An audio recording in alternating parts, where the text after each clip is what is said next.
गुरुदेव, मेरी बीवी की मृत्यु के बाद मैं बावरा हो गया हूँ। रात दिन उनको याद करके रोता रहता हूँ। महाराज जी, मुझे बल प्रदान करें। हम प्रणाम करते हैं आपको, प्यार, आपके प्यार को। पर वही प्यार अगर प्रियाजू से हो, लालजू से हो, तो जीवन धन्य हो जाए। देखो, थे वही ही, पर आप उनको जान नहीं पाए। नहीं तो प्रायः हम प्यार शरीर से ही करते हैं, जो सामने रूप होता है। पर जो शरीर के अंदर बैठा तत्व है, जो अंतर ध्यान हो गया, तो हम स्वयं सबको मिलजुल करके लेकर उस शरीर को नष्ट कर देते हैं, जला देते हैं। और प्यार शरीर से किया था। अब भी याद तुम्हें शरीर की ही आती है, उसके अंदर जो तत्व था उससे तुमने परिचय किया नहीं। सोचो, जो अंदर प्रभु बैठे हुए थे उनकी जानकारी तुम्हारी है नहीं। तुम्हारी जानकारी ढांचे की है। ढांचा को पत्नी माना, अब वो ढांचा टिकाऊ है नहीं। ये नाशवान है, समय के लिए आया है। 20 वर्ष, 50 वर्ष, 80 वर्ष, 100 वर्ष, इसका एक नियत समय है। इसके बाद हट जाएगा। वो पैदा कहीं ढांचा अलग हुआ था, संयोग आपका कुछ वर्षों का था, आपने मान लिया। जो अंदर तत्व था उसे जाना नहीं। अब वो तत्व जब अंतर ध्यान हुआ तो उसी शरीर को जिसको प्यार करते थे फूंक दिया।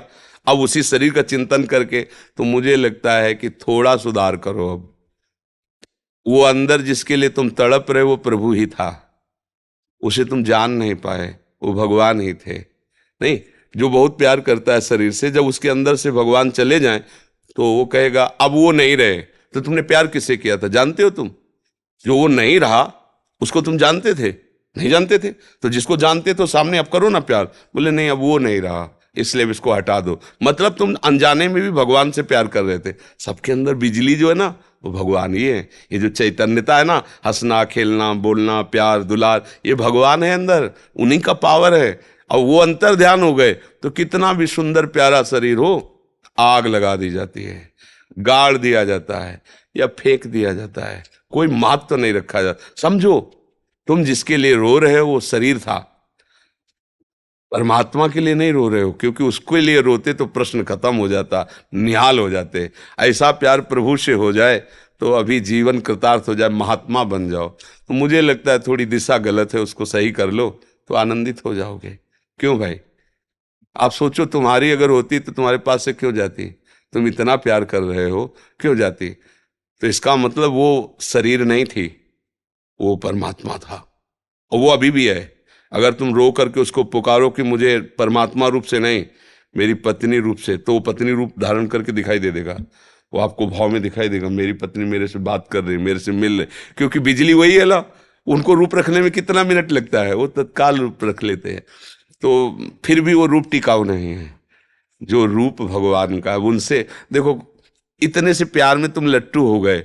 और प्यार समुद्र भगवान है, जब उसका प्यार आएगा तो तुम डूब जाओगे, तुम रह ही नहीं जाओगे, अस्तित्व ही नहीं रहेगा। तो मुझे लगता है अगर सुधार किया जाए तो हमारा प्यार करना सार्थक हो जाए। मेरा प्रभु ही सबके अंदर है, वही प्यारा है, उसी से हम प्यार करते हैं। चाहे जितना लाडला बालक हो, वो प्रभु चले जाए तो उसकी माँ से कहो अब रखो 2-4 महीने, तो वही पैसा देगी आपको कि जाओ इसको नष्ट कर दो शरीर को। क्यों? अब वो नहीं रहा। तो अनजाने में भी प्यार सब भगवान से ही करते हैं, पर जान करके प्यार करो तो बढ़िया सार्थक हो जाए जीवन। कितना बढ़िया भाव है कि उनकी याद करके उनके विषय में रोना। यही तो हम लोग जीवन भर मांगते रहते हैं प्रभु से, कि और कुछ नहीं चाहिए, आपकी याद करके आपके लिए तड़पूं, आपके लिए रोऊं। और वो आपको है, थोड़ा दिशा बदल दो, प्रभु की तरफ कर दो तो अभी महात्मा हो जाओगे, और नहीं तो फिर यही दुर्गति करा देगा। मृग का चिंतन करते हुए मरे तो अगला जन्म मृग बने ना। स्त्री का चिंतन करते हुए मरोगे तो स्त्री तो मिलेगी नहीं, तुम खुद स्त्री बनोगे और फिर फंसोगे किसी पुरुष शरीर में। यही तो क्रम चल रहा है। फिर पुरुष शरीर में तुम्हारी प्रीता होगी कि मेरा पति है। इसका उदाहरण है, पुरंजनोपाख्यान भागवत में है।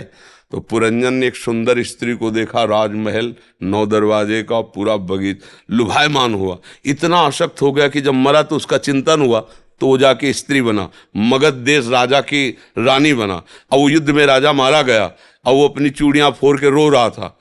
तो भगवान उसको ज्ञान देने के लिए गए, बोले तू जानता नहीं मैं तेरा मित्र हूं, अविज्ञात सखा। जिसे तुम जानकारी नहीं रखते हो वो मैं तुम्हारा मित्र हूं। न तू स्त्री है न पुरुष है यार, पिछले जन्म में तू पुरंजन था, स्त्री में आसक्त हुआ, अब आकर के मगध देश की रानी बना, अब तेरा पति चला गया, उस पर आसक्त हो रहा। ये क्रम कब तक चलता रहेगा? सावधान, तू न स्त्री है न पुरुष है, मेरा अंश है, मेरा भजन। उसी समय उनको वैराग्य हुआ। तो ये सावधानी कर लो तो जीवन सार्थक हो जाएगा, नहीं तो फिर। एक हमने और दर्शन किए थे, एक वयोवृद्ध थे, तो एक जैसे भगवान की पूजा की जाती है, फोटो रखते हैं ना, छवि रखते हैं, ऐसे वो अपनी पत्नी की छवि रोज छाती से लगा के रोते थे। उस समय हम ब्रह्मचर्य आश्रम में थे। वो उन्होंने कहा मुझे कोई भगवान पर श्रद्धा नहीं, कोई, हमारी पत्नी छीन ली भगवान ने, और पत्नी की छवि रखते हैं ऐसे। तो हमें अच्छा लगा, इस बात का अच्छा लगा कि यार इतनी आसक्ति, अगर इतनी आसक्ति भगवान में हो जाए तो जीवन कृतार्थ हो जाए। हम उससे उदाहरण लिया कि हमको इतनी ही आसक्ति भगवान पे करनी जैसे पत्नी में की है, कि उनकी बात आते ही हृदय आह भर जाए, मेरे प्रीतम, मेरे प्यारे, मेरे जीवन धन। तो ये मन है, देखो फंस गया ना। एक धनुर्दास जी नाम के महान संत हुए हैं, वो अपनी पत्नी में इतने आसक्त थे कि एक क्षण के लिए भी उससे अलग नहीं होते थे। तो जैसे बाजार में सामान लाने जाना हो तो अकेले जा नहीं सकते थे, क्योंकि वो अलग नहीं हो सकते थे। पत्नी जाती थी बाजार में सामान लाने, और वो धूप न लगे इसलिए छाता लगा कैसे बैक चलते थे। वो ऐसे चल रही तो वो बैक पीछे। और आचार्य चरण के जो शिष्यजन थे वो किसी सेवा के हेतु गए थे, उन्होंने दृश्य देखा कि सब लोग मजाक उड़ा रहे थे।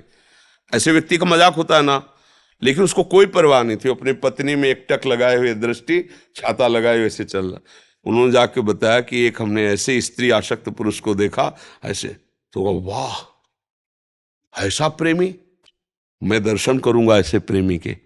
क्योंकि सब जगह से समिट कर एक जगह आ गया ना, अब एक जगह से मोड़ने में क्या देर लगेगी। नजदीक गए तो वैसे ही सीन देखी। तो उनका भाई तुम ऐसे चल रहे हो, सब लोग मजाक करे। तो बोले प्रभु मैं आसक्त हूं अपनी पत्नी को, एक क्षण भी मैं। तो उनका पत्नी से क्यों आसक्त हूं? उनका ऐसा रूप है इसका। बोले इससे बढ़कर रूप बोले हो ही नहीं सकता। तो ऐसे चपल है, आओ परम पवित्र आचार्य जी ही ऐसे प्यार की चपत है। तो सामने देखा ललित त्रिभंगी भगवान, अरे छूट गया छाता छूट गया छाता, छूट गई पतली, बावरे हो गए। अरे कृष्ण का रूप। अब वो तो बस महान संत हुए, धनुर्दास जी उनका नाम हुआ। तो देखो कहीं ना कहीं हमें सुधरना चाहिए। भगवान की कृपा है आप पर, जो आप सत्संग में आए, आप संत समागम। हमें लगता है कि अब थोड़ा नाम जप करके रो नहीं, राधा राधा राधा लाडली, मैं जान नहीं पाया, आप ही सब, ये मेरा भ्रम हटा दो, कृपा कर दो, अब मेरा जीवन सुधार दो। मुझे ऐसा प्यार चाहिए जो मेरे से कभी बिछुड़े ना। वो प्रभु हैं, कभी नहीं बिछुड़ेंगे, कभी नहीं। और यहाँ का सब प्यार बिछुड़ने वाला है, नहीं बिछुड़ने वाला। मान लो आपने गुरु माना, अब ये शरीर कितने दिन रहेगा? एक दिन नष्ट होगा। आपका शरीर कितने दिन रहेगा? एक दिन नष्ट होगा। लेकिन गुरु में यदि भगवान की बुद्धि की कि मेरे भगवान है, तो सदैव रहेंगे। शरीर भले चला जाए, आपके भाव में गुरुदेव बैठे रहेंगे। तो मुझे चाहिए कि हमारा जीवन भगवान से जुड़ जाए, सोई विश्राम मिलने वाला है। यहाँ सब धोखे का खेल है, कब कौन कहाँ बिछुड़ जाए कुछ पता नहीं है, कब कौन हमको छोड़कर चला जाए कुछ पता नहीं। एक है जो कभी नहीं छोड़ता है, वो भगवान है। भगवान के बिना कोई हमारा नहीं। यही सत्संग में, यही शास्त्रों में, यही संतों ने अनुभव किया है और उसी का वर्णन करते हैं।